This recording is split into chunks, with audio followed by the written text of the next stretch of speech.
नाज़रीन आदाब, अली वारसी एक मरतबा फिर नया दौर के प्लेटफ़ॉर्म से आपके सामने हाज़िर है और आज की सबसे बड़ी खबर अ, इमरान खान साहब ने सैयद अकबर एस बाबर को ये कहा है कि वो पार्टी को रीऑर्गनाइज़ करें। ये आसिफ बशीर चौधरी साहब की खबर है, द न्यूज़ के अंदर मैंने पढ़ी है और उनके पास कहीं से खबर आई कि इमरान खान साहब ने कोई इस तरह का टास्क दिया है कि पार्टी को रीऑर्गनाइज़ करें और पुराने लोग जो हैं उनको वापस लेकर आएँ। तो उसके बाद उन्होंने अकबर एस बाबर साहब से बात की और अकबर एस बाबर साहब ने भी इस चीज़ को कन्फ़र्म किया कि हाँ, उन तक एक पुराने दोस्त के ज़रिए ये पैगाम जो है वो पहुँचा है। और इमरान खान साहब ने उनको टास्क दिया ही है और वो टास्क जो है वो इसलिए दिया है क्योंकि वो समझते हैं कि जी पार्टी के पुराने लोगों को जो है ना वो आना चाहिए। अभी अकबर एस बाबर साहब जो हैं वो वही साहब हैं जिन्होंने 2014 से मुसलसल पाकिस्तान तहरीक-ए-इंसाफ के खिलाफ जो फॉरेन फंडिंग का केस है उसको उन्होंने बहुत मतलब पूरी तरह से परस्यू किया। उस ज़माने में भी जब इमरान खान साहब हुकूमत में नहीं थे मुस्लिम लीग नून की हुकूमत थी, उस वक़्त वो इल्ज़ाम लगाते थे कि इनके पीछे जो है वो मुस्लिम लीग नून है। उसके बाद इमरान खान साहब की हुकूमत आ गई, वो पूरी तरह से जो है वो वन पेज पर थे, तो हुकूमत भी उनके साथ नहीं थी और फ़ौज भी उनके साथ नहीं थी, लेकिन उसके बावजूद अकबर एस बाबर जो हैं वो लगे रहे इमरान खान के खिलाफ। लेकिन फिर एक टाइम आया कि इमरान खान साहब जो हैं वो इक़्तिदार से बाहर हो गए, सेम पेज भी फट गया और अकबर एस बाबर जो हैं वो कामयाब हो गए, उनकी भी सुनी गई बिलाख़िर और उन्होंने जो है वो अ, इमरान खान साहब के खिलाफ जो फ़ॉरेन फंडिंग का केस था वो ना सिर्फ़ उसकी सुनवाई हुई बल्कि काफ़ी ज़्यादा उसमें जो है वो इमरान खान साहब को और पीटीआई की जो रेपुटेशन है उसको डैमेज करने में भी वो कामयाब हुए। उसके बाद उन्होंने यही वो साहब थे जिन्होंने 2024 के इलेक्शन से पहले जो पीटीआई का इंट्रा पार्टी इलेक्शन हुआ था, उसको चैलेंज किया था अदालत के अंदर कि इसके अंदर तमाम जो लवाज़मात थे, जो कानूनी चीज़ें थी वो पूरी नहीं की गई जिसकी वजह से सुप्रीम कोर्ट के अंदर केस गया और सुप्रीम कोर्ट ने इमरान खान साहब की पार्टी से इलेक्शन का सिंबल ले लिया जिसकी वजह से 2024 के इलेक्शन में इमरान खान साहब इलेक्शन नहीं लड़े। अकबर एस बाबर ही को अब उन्होंने कहा है कि पार्टी को जो है वो रीऑर्गनाइज़ करें। अब अकबर एस बाबर साहब इससे मुझे वो याद आ गया, वो सुबह कॉलम लिखा था रऊफ़ क्लासरा साहब ने, वो तो सलमान अकरम राजा के बारे में था कि इमरान खान साहब जो हैं वो जो-जो उनको बढ़-बढ़ के गालियाँ देता था ना टीवी पर बैठकर बड़े-बड़े सियासतदान, उनको इमरान खान साहब ने अपनी पार्टी में ले लिया और फिर पार्टी के अंदर से जो-जो उनकी जो है वो बेइज़्ज़ती हुई जिसकी कोई इम्तिहान नहीं है, वो मेरा ख़्याल है उनका इशारा जो है वो शेख रशीद या फवाद चौधरी वगैरह की तरफ था कि वो बड़ा बुरा-भला कहते थे इमरान खान साहब को, तो पार्टी में उनको ले लिया गया। उसके बाद जो है वो कुछ अरसे तो उनका बड़ा अच्छा चला लेकिन फिर पार्टी के वर्करों से मुसलसल उन लोगों को गालियाँ ही पड़ती रहीं। अब वो सलमान अकरम राजा साहब के बारे में भी कहते हैं कि जी इनको गालियाँ पड़वाने में खान साहब का बुनियादी किरदार है और खान साहब उनसे अभी तक अपना बदला पूरा नहीं किया जो उन्होंने उस ज़माने में नवाज़ शरीफ और मरीम नवाज़ के केसेस लड़े थे 2016, 17, 18 की जब उनके ऊपर पैनामा केसेस चल रहे थे। तो खान साहब बदला लेते हैं और अब अकबर ऐस बाबर का भी मुझे लगता है तो ज़रा अकबर ऐस बाबर सोच समझ कर ही इस मामले में पड़ें वरना उनके साथ भी वही होगी जो इन लोगों के साथ हुई है। अगली खबर है मीर रज़ा का जो केस है, अभी देखें इतना खौफ़नाक केस, पहले तो उसको कह दिया कि खुदकुशी की है वगैरह, वो सब कुछ आप जानते हैं उस मावज़ी के किस्से को, लेकिन आज जो जिब्रान नासिर ने प्रेस कॉन्फ्रेंस की है, वो शॉकिंग है।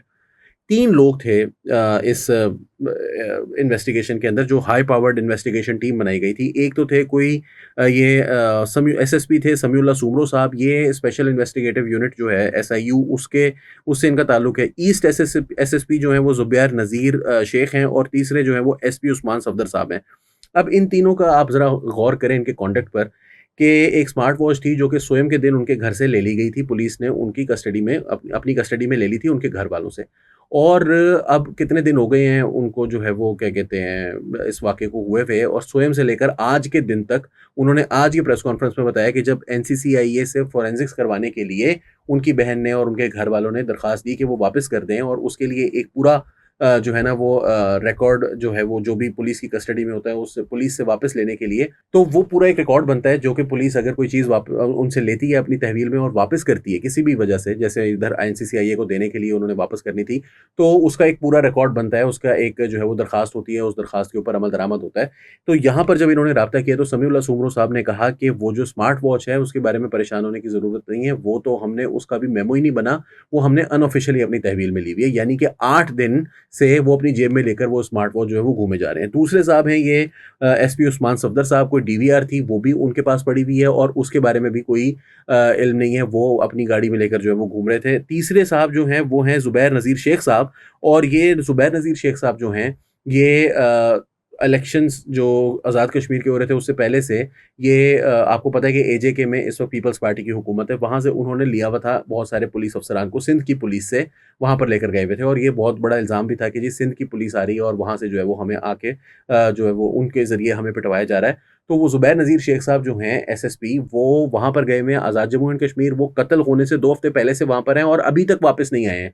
वो भी इस स्पेशल इन्वेस्टिगेटिव यूनिट का हिस्सा हैं। वो ये जो high powered sorry special investigative unit police का होता है, ये उसका एक जो हाई पावर्ड कमिटी बनाई गई थी इन्वेस्टिगेशन के लिए, उसके अंदर ये 3 हज़रात जो थे वो मौजूद थे, जिनमें से एक स्मार्ट वॉच लेकर जेब में घूम रहा है, एक जो है वो डीवीआर लेकर अपनी गाड़ी में रखी हुई है उसने, और तीसरा जो है वो आया ही नहीं आज़ाद कश्मीर से।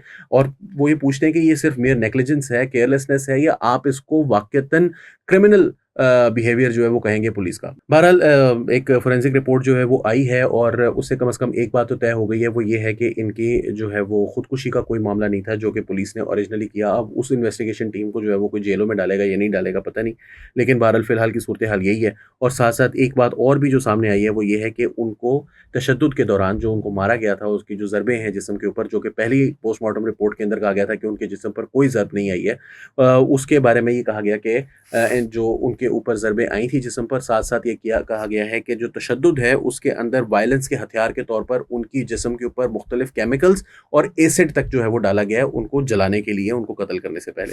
तो ये सब जो है वो इस चीज़ के अंदर सामने आया है।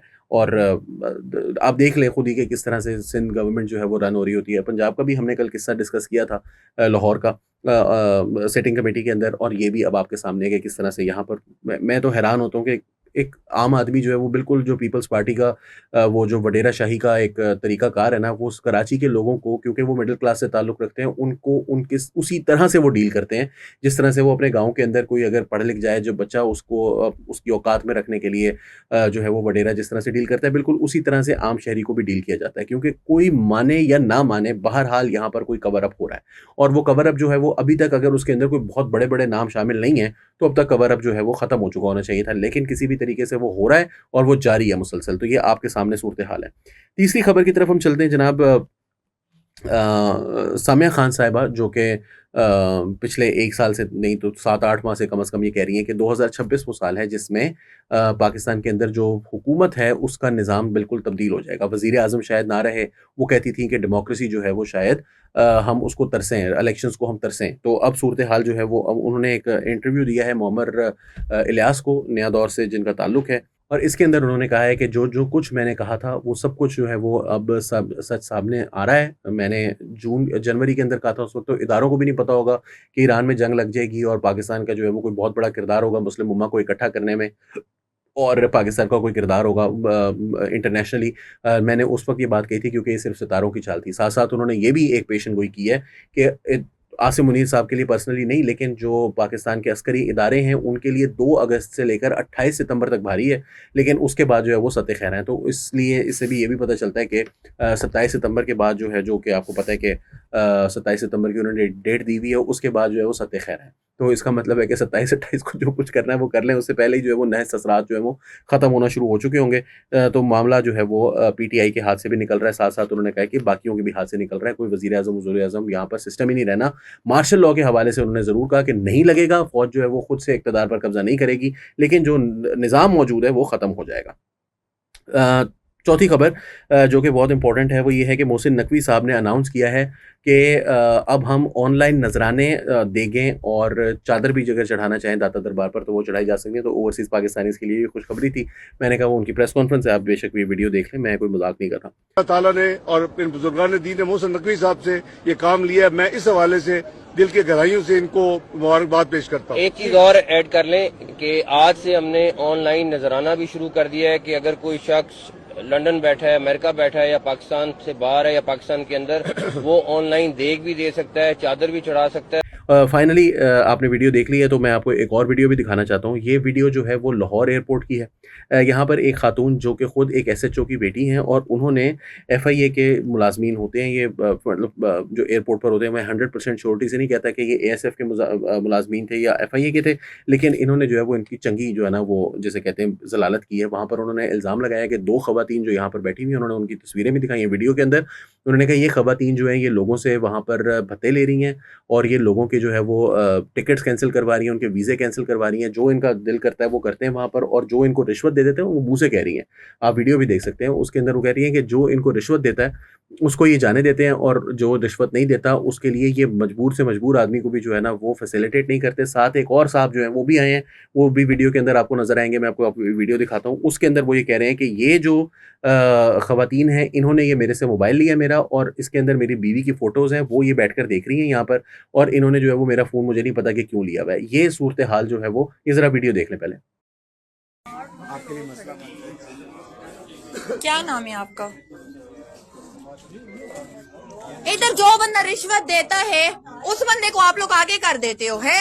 जो बंदा ठीक चलता है, जो आप लोगों को नहीं जानता, उस बंदे को आप डिपोर्ट करवा देते हो और उसका सारा जाया करवा देते हो। मैं खुद ऐसे चौकी बैठी हूँ, मेरे साथ बदतमीजी कोई भी ना करे। क्यों किया आप लोगों ने? आप लोगों को जो रिश्वत देता है, रिश्वत के बलबूते पे आप उसको बोर्डिंग कार्ड भी दे देते हो, उसको जहाज पे भी पहुंचा देते हो। जो आपके साथ जिसका नहीं है ताल्लुक, जो आपको रिश्वत नहीं दे सकता है, उस बंदे को आप लोग डिपोर्ट कर देते हो, उसका बोर्डिंग कार्ड ले लेते हो, उसका वीजा कैंसिल करवा देते हो, उसकी टिकट कैंसिल करवा देते हो। क्यों? मेरा फोन किया है, मेरा फोन कौन उठाएगा आप लोगों के खिलाफ आवाज? यहाँ पे जितने भी मेरे पे हाथ उठाया इनने, सही है? मेरी फैमिली की वीडियोस खोलना चाह रहे थे, मेरा फोन इन्हें खोला। यहाँ पे ये खातून है, ये खातून है जो सबके साथ बदतमीजी, ये दो खातून है जो सबके साथ बदतमीजी। मैडम मरियम नवाज को हम आप लोगों की शिकायत करेंगे। फोन इन्हें लिया हुआ है, सही है? मेरी बीवी की फोटो आप लोग बनाए वीडियो, जिन जिन के साथ जाते हो ये वो वीडियो बनाए, इनकी आवाज उठाएं। यहाँ पे हाजियों को भी हाज करने इवन के जो उम्रा पे जा रहे हैं उनके लिए भी इशू बनाया जा रहा है।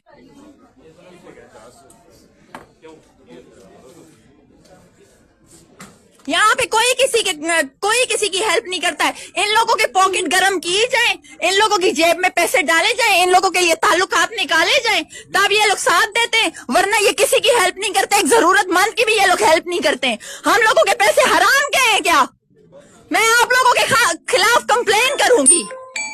तो जी, ये आपने देख ली वीडियो, ये है पाकिस्तान के अंदर सूरत हाल। अब आप मुझे बता दें कि यहाँ पर किसी का कॉन्फिडेंस कैसे बिल्ड हो, यहाँ पर पाकिस्तान में रहने के लिए कौन तैयार हो एयरपोर्ट्स के ऊपर। और ये आज से नहीं हो रहा, कम से कम 3-4 साल से मुसलसल हम देख रहे हैं कि यही मुसलसल वाक़या जो है वो पेश आ रहे हैं कि लोगों को जो है वो ऑफलोड कर दिया जाता है, उनके जो है वो बोर्डिंग नहीं की जाती, उनकी कभी उनको जो है वो वापस भेज दिया जाता है और पैसे लेकर फिर छोड़ दिया जाता है। लेकिन उसके बावजूद यहाँ पर कोई ना एक्शन लेने वाला है, ना कोई एक्शन सुनने वाला है। अल्लाह अल्लाह जो है वो करें और दुआ करें कि किसी तरीके से, अगर आपका कोई जानने वाला नहीं है, कोई बड़ी अहम पोजीशन पर नहीं है, या आपके पास इतने वहाँ पैसा नहीं है कि इनको भी खिला के इनके मुंह बंद कर दें, अगर आपके पास ये सब कुछ आप नहीं कर सकते तो पाकिस्तान से जाने का ख्याल भी तर्क कर दें। यहीं पर आप महंगा बिजली, महंगे पेट्रोल और महंगाई सबका मुकाबला करें, और अगर कोई आपको गोली मार जाए तो उस सूरत में जो है वो आपकी सुनवाई नहीं होगी। आपका जो एसएसपी इन्वेस्टिगेशन होगा वो अपनी स्मार्ट वॉच आपकी जो है वो अपनी जेब में लेके घूम रहा होगा।